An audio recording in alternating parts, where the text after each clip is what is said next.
trabalho com as coisas mais concretas, né? Com móvel, com a locação desses objetos no espaço. Então, não é tão virtual como foi até agora, né? A minha parte é mais real. Eu queria fazer uma abordagem primeira do Brasil. Para você criar, você precisa estar vinculado a um processo cultural, senão você não cria. Como é que eu vou criar se eu nasci numa caixa preta, escura, não sei de nada? Eu tenho que saber onde eu estou, quem eu sou, e aí eu posso criar. Aí eu reflito, através da minha criação, o lugar onde eu estou, as coisas que eu quero, que eu penso, que eu reflito. E nesse sentido eu vou fazer uma rápida explanação, vocês vão ter que ler um pouco depressa, e no finalzinho eu vou mostrar alguns exemplos da produção de design moveleiro, que acontece aqui em São Paulo, de pessoas que são amigas e que encontraram caminhos alternativos para comercializar e desenvolver isso, e de excelente qualidade. Eu vou colocar algumas questões, às vezes vocês vão lendo e eu vou comentar algumas coisas ao lado, né? A questão cultural, no nosso caso, é fundamental. Se a gente não tiver uma observação dessa cultura, a gente não pode criar nada, não pode fazer nada. Então é fundamental que a gente observe. Agora, a cultura, ela se manifesta em vários lugares. Ela pode se manifestar no Nordeste de um jeito, no Rio Grande do Sul de outro jeito. E a gente tem que respeitar essas particularidades da cultura. E é um jeito da gente exercer a nossa humanidade. O design, através da complexa composição dos materiais, ele representa isso também. Ele acaba sendo um veículo de comunicação dessas manifestações. E no final a gente vai ver alguns exemplos estranhos, né, mas que fazem muito sucesso fora do Brasil. A cultura também é geografia, é geologia, é animais, é os vegetais, é o lugar onde estão todos esses recursos. E a gente tem que se interagir com eles também. Tem um exemplo de um trabalho dos Campana no final, que chama Caimã, que é jacaré, que é um sofá que está sendo só vendido na Edra, na Itália, por uma fortuna, e que é inspirado num bicho. Então, eu vou passando rápido aqui. Então, cultura mais criatividade é igual a inovação. E a gente precisa saber onde a gente está, criar, entender isso, e a partir daí a gente estabelecer uma relação com essas questões. Então a gente tem design de produto, interiores, moda. Interiores, que é a minha área, é uma área que movimenta muito dinheiro hoje, né? A gente tem grandes empresas que estão saindo do Brasil e indo para fora, montando loja nos Estados Unidos e vendendo design brasileiro, vendendo um jeito de pensar brasileiro, de desenhar, né? E não são grandes, né? Não são coisas pequenas, não são coisas baratas também. Então, a empresa o móvel é fabricado aqui em Sorocaba e é vendido em Washington, né? E sai, atravessa o Equador, o calor do Equador destrói todo o móvel dentro do container, porque esquenta muito, tem umidade, se não estiver bem embalado, né, ele pode chegar lá em Washington, o móvel não ficar de pé mais.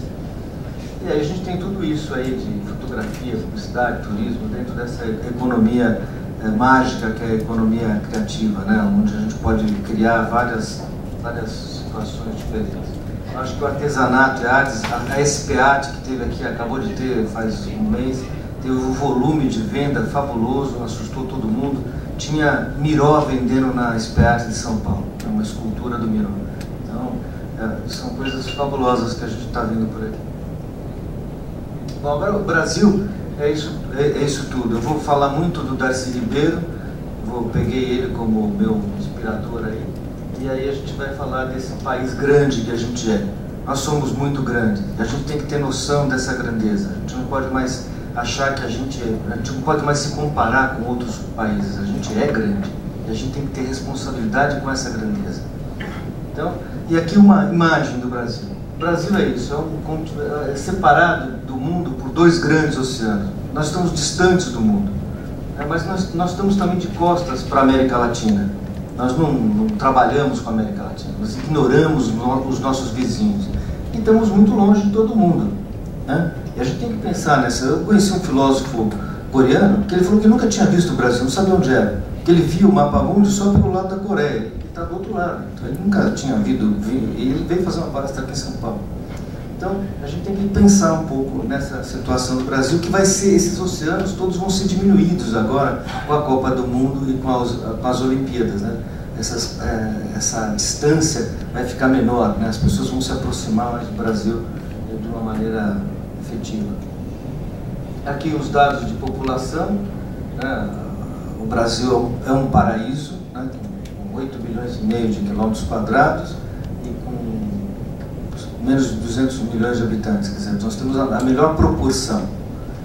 Outra situação interessante é essa, né? Se a gente puder olhar esse mapa, a gente vai ver que o Brasil é o país que tem a maior faixa de incidência solar de todos os países do mundo. É a maior área. É outro grande privilégio. Não há ninguém mais privilegiado que nós. Se você pegar lá, essa faixa passa lá pela Indonésia, um pedaço da Índia, uma parte da África que tem o Saara também, mas a nossa é toda privilegiada. Nós somos um paraíso. Então, a cultura é a própria condição de sobrevivência do homem no planeta. Se você ataca sistematicamente o equilíbrio cultural de um povo, você retira dos indivíduos o seu único dispositivo de proteção para enfrentar a desordem e vazio. É isso que a gente precisa pensar. Se a gente não valorizar os aspectos culturais de que somos constituídos, nós estamos nos destruindo. Tá?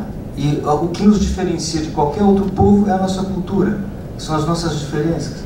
A Patrícia Anastasiades fez um hotel na Bahia e chegou lá, foi passear pelo entorno e descobriu que tinha muito artesanato. Então ela pegou toda a comunidade em volta e fez todo o projeto de interiores, de decoração do hotel com artesanato. O hotel é o mais frequentado da rede, porque ele é diferente, ele não é pasteurizado, né?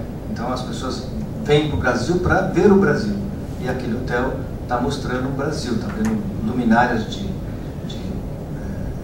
gravetos, está vendo bonecas de pano na parede, etc. Então, como é que o Brasil nasce? Eu acho que é uma coisa, vocês me desculpem essa minha arrogância aqui, mas eu vou gastar um tempinho falando um pouco disso daí, né?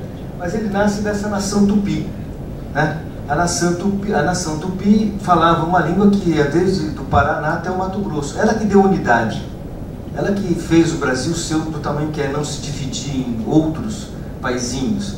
Então o Brasil é isso e devemos isso à nação tupi,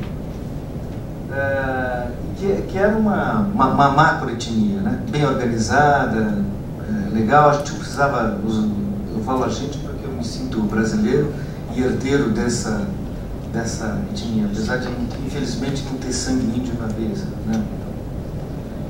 Mas é isso, né? Então esse homem branco, quando o homem branco chegou aqui no Brasil, os índios achavam que esse homem branco era igual a eles, mas não era. Ele era um homem ambicioso, um homem que queria acumular rapidamente riquezas e voltar para a terra dele, né? No mundo indígena, o mais belo era mais belo dar do que receber. No mundo europeu é mais bonito retirar e não dar nada, né? Então, aqui eu vou ler porque é muito bonitinho. Para os índios que ali estavam, nus na praia, o mundo era um luxo de se viver, tão rico de aves, de peixes, de raízes, de frutos, de flores, de sementes, que podia dar as alegrias de caçar, de pescar, de plantar e colher a quanta gente aqui viesse ter. Na sua concepção sábia e singela, a vida era uma dádiva de deuses bons, que lhe doaram esplêndidos corpos, bons de andar, de dançar, de lutar, e sobretudo sexo oposto e complementares feitos para as alegrias do amor, né? Se a gente lê isso e assiste o filme A Missão, a gente vai entender que realmente a gente estava no paraíso. Ou ainda estamos, mas estamos destruindo ele rapidamente. Como é que formou esse povo? Pelo cunhado. Como eu não podia escravizar o índio, né? Eu tinha que casar com uma índia, e aí quando você casava com a índia, o teu cunhado era teu amigo, teu parente, então ele te ajudava. Então os portugueses casaram à vontade. O João Ramalho parece que teve 80 mulheres e uma porção de cunhados. E assim se formou uma gente mestiça. Mas Tem um trecho do livro do Darcy Ribeiro, acho que página 50 e poucos, que tem uma carta de um debate entre um protestante francês que estava ocupando o Rio de Janeiro e um índio. E ele ficava preocupado por que os franceses queriam levar tanto pau ao Brasil. O que eles iam fazer com tanto pau no Brasil?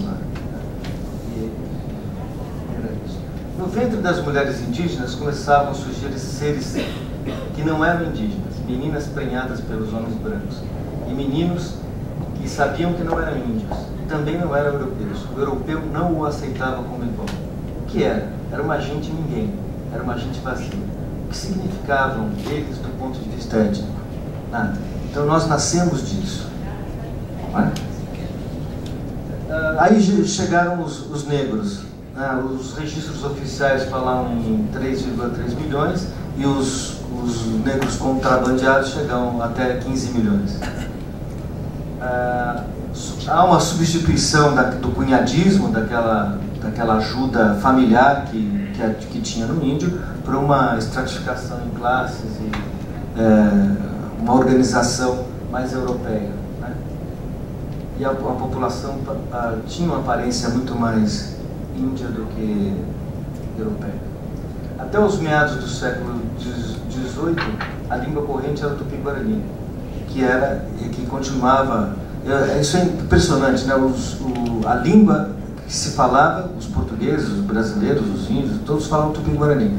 Só os negros é que difundiram o português, porque os portugueses conversavam com os escravos em português. E aí eles que disseminaram a língua portuguesa no Brasil. Aqui alguns números absurdos de quanto de ouro saiu, de quanto de diamante saiu do Brasil nesse período.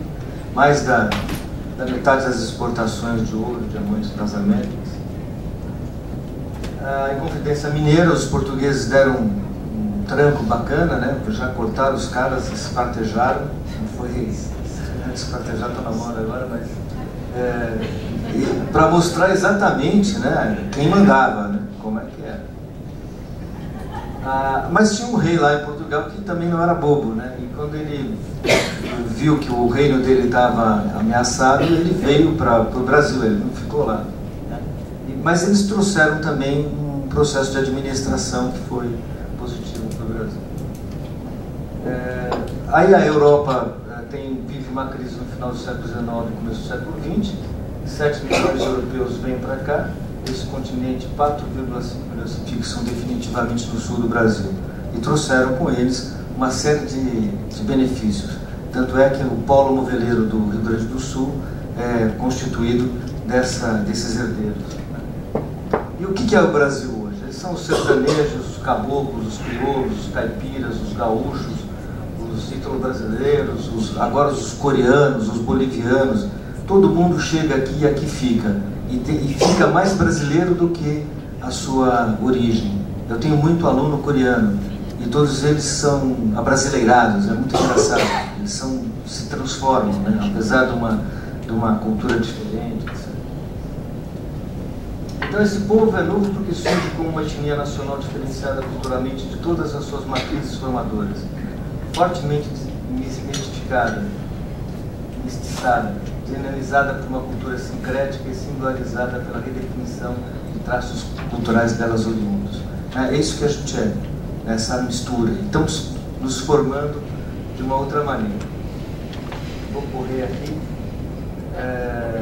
E apesar dessa confusão que nós somos alegres, nós somos otimistas, nós somos positivos, né? É um povo bacana. Nós brasileiros somos um povo em ser, um pedido de ser, um povo mestiço na carne e no espírito, já que aqui a mestiçagem jamais foi crime ou pecado. Nela fomos feitos e ainda continuamos nos fazendo. Essa massa de nativos viveu por séculos sem consciência de si. Assim foi até se definir como uma nova identidade étnico-nacional, a de brasileiros. Aqui é bonitinho, mas eu vou pular porque o meu tempo vai ficar curto. Mas é esse povão que o Darcy Ribeiro tanto amava, e que deixou esse legado para nós aqui. Agora a gente tem que aprender a gostar, respeitar o que somos. Deixamos de ser uma colônia e não precisamos imitar mais a ninguém. Eu vou mostrar um pouco disso ainda aqui. Mas ainda sofremos do efeito do colonizado. Não possuímos confiança nos nossos próprios passos, embora já tenhamos ensaiado esses passos com bastante vigor. E o design brasileiro, né, para a gente chegar onde... O nosso primeiro objeto de design é a rede, né, que foi batizada de rede pelo Vaz de Caminho, mas o nome dela era Ine Tupi. E ela continua aí. É o único lugar onde se pode pendurar as coisas, porque tem muita árvore, tem muito galho. Né? Ninguém pode fazer isso como nós fizemos. Aí, no começo do século XX, a cama patente, chama patente porque ela foi realmente patenteada. Né? É um objeto de design e de processo produtivo de excelente qualidade e de delicadeza construtiva, né? Muito boa. Aí nós tivemos um grito de guerra, que foi a Semana de Arte Moderna. Vocês imaginem em 1922 como a cultura, como o nosso olhar era vinculado ao passado através de um filtro francês. Tudo que era francês era bom, nós não existíamos do ponto de vista cultural. E aí esses loucos da Semana de Arte Moderna de 22 criam um rompimento que até hoje ainda tem efeitos. Aí alguns exemplos: o John Graz, em 1920, um projeto de interior. É um desenho que pouca gente conhece, mas é muito bom, muito positivo. Alguns desenhos dele, essa cadeira da esquerda ainda continua sendo fabricada, um desenho muito bonito. Então esse é desenho brasileiro, puro. O Flávio de Carvalho, que também a gente esquece de algumas pessoas, não deu para mim colocar todos a lista dos que eu queria aqui, porque o tempo é curto, mas é só para a gente lembrar isso. Eu acho que a gente tem uma coisa importantíssima que é a Bossa Nova e o efeito que essa onda de felicidade teve no Rio de Janeiro e no Brasil. Aqui o primeiro show de Bossa Nova na Faculdade de Arquitetura, eles não sabiam como fazer um show, então eles levaram o sofá para o palco e sentaram no sofá, como se fosse a casa deles. A Bossa Nova não tinha a ambição de tocar no palco, né? Ela era entre os amigos. E é isso que acontece nesse final da década de 50. Né? O Bonfá, o João Gilberto, o Tom Jobim em Ipanema, quando Ipanema era só felicidade. A Casa das Canoas do Oscar Niemeyer, que rompe com todos os paradigmas de desenho, né? É uma coisa maravilhosa. As colunas do palácio que tocam no chão só, ela é muito diferente das colunas neoclássicas, de todas as colunas que a gente vê em toda a história da arquitetura. E o nosso querido Sérgio Rodrigues, que desenhou o primeiro objeto que eu considero genuinamente brasileiro, né, e que desmonta o nosso jeito de sentar. Desmontou o jeito de sentar de todo mundo, até da rainha Elizabeth, do imperador do Japão e do Papa, porque todos eles compraram uma cadeira dessa. E é uma cadeira, a cadeira mole. Né? Aqui, como ela é feita, ela é feita com tirantes de couro e ela é ajustável, então você pode deixar ela mais funda, mais alta, né? É uma maravilha. E aqui as brincadeiras são desenhos do próprio Sérgio. E essa aqui é um dos últimos desenhos dele. Essa cadeira é realmente espetacular. Ela é a síntese de toda a elaboração projetual do Sérgio Rodrigues. É um exemplo espetacular de desenho. Só sentando que a gente pode perceber a beleza dela. Nós temos que dar um abraço caloroso à Dona Lina, né? Ela falou que se naturalizou brasileira porque ela escolheu essa terra para viver, foi uma opção dela. Ela reativou a Bahia, né? O Caetano Veloso disse que se a Dona Lina não tivesse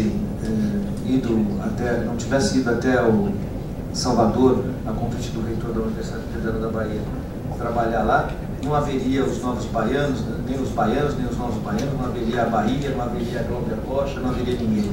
Então ele fala que deve tudo a Dona Lina. Porque ela soprou um ar de respeitabilidade, né? Ela era uma italiana culta, inteligente, que chegou lá e valorizou aquilo que ninguém dava valor. E aí está ela sentada numa cadeira uma cadeira improvisada. Essa cadeira está na casa dela. E desenhou esse monumento maravilhoso para nós. Aí um objeto dela, a cadeira Ball, que é uma cadeira muito bonita, que também a gente tem, se lembra pouco que ela isso daí. Esse outro grande mestre, o Joaquim Tenreiro, esses pés de cadeira têm 1 centímetro de diâmetro embaixo, são feitos em jacarandá. Aí não é só o desenho que é bom, aí é o conhecimento exímio do marceneiro e do tipo de madeira que ele usa. A cadeira de balanço, aquela da esquerda, hoje, se alguém tiver uma para vender por 100 mil reais, encontra comprador imediatamente. E aquela outra cadeira dos 3 pés também, quem tem uma não vende, porque ela já virou uma peça de um valor agregado impressionante. E tem cadeiras de 60 anos que estão perfeitamente montadas ainda. Aí o Jean Gilon também, que fez essa cadeira rede, né, o Zanin Caldas. Aqui um exemplo espetacular, que é o Geraldo de Barros, na Unilabora, uma fábrica de móveis que era gerida pelo grupo pelos próprios operários. E ela viveu de 54 a 1967. Não era aquele Frei João Batista? Exatamente. E quem pintava a igreja foi pintado pelo Volpe, para vocês terem uma ideia do envolvimento artístico e cultural que teve isso. Isso está sendo esquecido. Se não fosse o Mauro, claro, fazer um livro e resgatar isso. Essa estantezinha também custa 30 mil reais hoje. Né? Se alguém tiver uma na garagem lá, me avisem que eu compro. Né? Essa mulher, eu conheci pessoalmente, gravei com ela a última entrevista com ela viva. No final da entrevista eu falo que estou apaixonado por ela, ainda estou, e vou estar sempre apaixonado. Só para contar uma coisa dela, logo depois que ela faleceu, eu fui até a casa dela em Olinda. E nós fomos numa caminhonete muito alta. E foi uma galerista com a gente, ela tinha mais idade, teve dificuldade de subir na caminhonete. E o marido dela falou assim: esse carro era da Janete. Eu falei: como o carro da Janete? Parecia um tanque de guerra. Como é que ela dirigia isso? Uma senhora de 70 e poucos anos, para que isso acontecia? Ela pegava essa caminhonete, saía andando pelo interior de Pernambuco e parava em todas as comunidades. O que ela via de bonito, ela comprava, punha na caçamba e levava para Olinda e distribuía, dava de presente para os amigos, para divulgar a cultura popular, o artesanato popular. Ela é um exemplo da mais fina elegância humana. E aqui eu não poderia deixar de falar dela. Aqui é o escritório dela, tem uma escultura nordestina ali no canto, que ela falava que era a representante dela. Então ela valorizava esse saber fazer, né, de uma maneira incrível. E aqui, uma entrevista que ela deu, você não pode implantar de uma hora para outra uma indústria no sertão nordestino, mas pode aproveitar aquelas pessoas que já trabalham para si mesmas para que produzam para o consumo de uma outra sociedade. E aqui eu vou mostrar um exemplo dela. Esse hotel Caesar Park aqui na Avenida Faria Lima. Aquela luminária que vocês estão vendo à esquerda são cestos, entre aspas, cestos de lixo. No Nordeste não tem dinheiro para comprar saco de plástico, então eles fazem uma rádio de cipó e colocam o lixo lá dentro. Ela pegou esses cestos, colocou papel arroz dentro e virou luminária e colocou para iluminar o restaurante. E aqui do lado, essas cabeças de cerâmica, de artesanato popular também, que está no hotel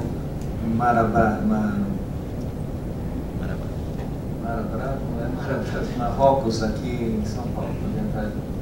Aqui os irmãos Campana com o Caimã, um sofá que é vendido pela Eder, que são jacarés sobrepostos aí. Um outro tipo de desenho, uma outra forma de ver o mundo. O sofá boa, que é um tubo de espuma dentro, que dava esse nó todo, e fica esse sofá. A cadeira anêmona, que foi desenhada na década de 90, e aqui o design brasileiro com o povo brasileiro. Essas fotografias são muito bonitas, são produzidas por eles mesmos. esse é o nosso povo, essa é a nossa cara. E a gente tem que ter orgulho de sermos próximos deles. Aqui a primeira cadeira favela, esse é o primeiro protótipo, foram feitos só duas, e foi inspirada na favela La Rocinha. Vocês podem ver que na primeira cadeira tem até uma escadinha lá, né, imitando a favela. E depois a cadeira que está sendo fabricada no Rio Grande do Sul com restos de produção das fábricas do Rio Grande do Sul, é lixo mesmo, e é vendida como luxo na Europa. E esse aqui, que é um dos últimos trabalhos dele, que é chocante esse instante, eu tive agora em Milão, e a surpresa que as pessoas têm em olhar isso e colocar a mão lá dentro e abrir, né? E aí fica todo mundo achando o que é, o que não é, e é muito engraçado porque você tira o objeto e a porta fecha sozinha, né? Porque cai sobre e se fecha sozinha. Então é muito engraçado. Então, prioridades. É necessário reconhecer a grandiosidade do Brasil e entendê-lo através das características de seus regionalismos. Eu acho que a gente deveria fazer um pouco como a Janete fez, pesquisar e catalogar toda essa produção, ver tudo que é feito, como é feito, tomar posse desse patrimônio, porque ele é muito rico, valorizar, notabilizar, evidenciar, divulgar essa produção. É fundamental que a gente faça grandes exposições, porque essas grandes exposições vão fomentar. Se eu ver uma exposição dessa, eu fico contente. A Janete fez uma exposição aqui no Sesc Pompeia, que foi um espetáculo. Todo mundo que foi nessa exposição ficou encantado. É uma exposição feita com chita. Depois que ela fez a exposição, a chita voltou a ser divulgada, né? E aí, eu queria falar assim, do açaí à melissa. O açaí, quando eu fui em Belém pela primeira vez, eu comi açaí, achei um gosto estranho, etc. E hoje, sem nenhuma multinacional por trás, ele está à venda em todos os cantos do Brasil. E a melissa, que é dirigida por um colega meu, o Edson Matsu, e contrata os maiores designers do mundo para desenhar sapato de plástico, né? E é uma empresa genuinamente brasileira, com 120 designers trabalhando no departamento de criação. Acho que, como falado, a articulação é super importante. Também não sei como fazer isso, é muito difícil, mas a gente precisa pensar alguma coisa nesse sentido. Há uma diversidade de ações, os artistas não gostam de gerenciar, não sabem gerenciar. Os escritórios de design estão passando por uma crise agora, porque eles não sabem, passaram por uma crise econômica na década de 80 e 90, não sabem cobrar, e agora está pior a situação, né? Então, a gente traz a pequena e média indústria não tem tradição na contratação de serviços de design, né? A forte concorrência dos produtos chineses na área de produto, né? Os direitos autorais têm custos muito altos, né? Quando você faz a patente de um objeto, na semana seguinte o cara trocou o parafuso e pronto, você perdeu a patente. E aí como é que a gente faz? Então a solução é criar e criar mais. Então algumas empresas brasileiras que fazem design se lançam na frente, faz o design, é copiada 3 meses depois e ela tem que lançar outro produto. Então, muito complicado. As escolas também estão descoladas da realidade da produção brasileira e precisam flexibilizar seus currículos para atender essa situação. E aqui eu vou dar, para terminar, 3 exemplos. O André Marques é um designer de excelente qualidade, trabalha com madeira maciça, ele trabalha sozinho, ele não tem empregados. E ele vende móveis para o mundo inteiro. Tem uma oficina com máquinas do século XIX. Né? O Carlos Mota também, que tem ali a sua oficina na Vila Madalena, que faz um móvel bonitinho, bem feito, de qualidade, que está sobrevivendo. E um grande exemplo, o Fernando Jäger, que trabalhou como designer escravo das empresas durante muitos anos e agora conseguiu fazer a empresa dele. Está tendo uma produção maravilhosa. Na minha opinião, o exemplo do homem que venceu pelo seu mérito, pela sua luta, por sua capacidade criadora.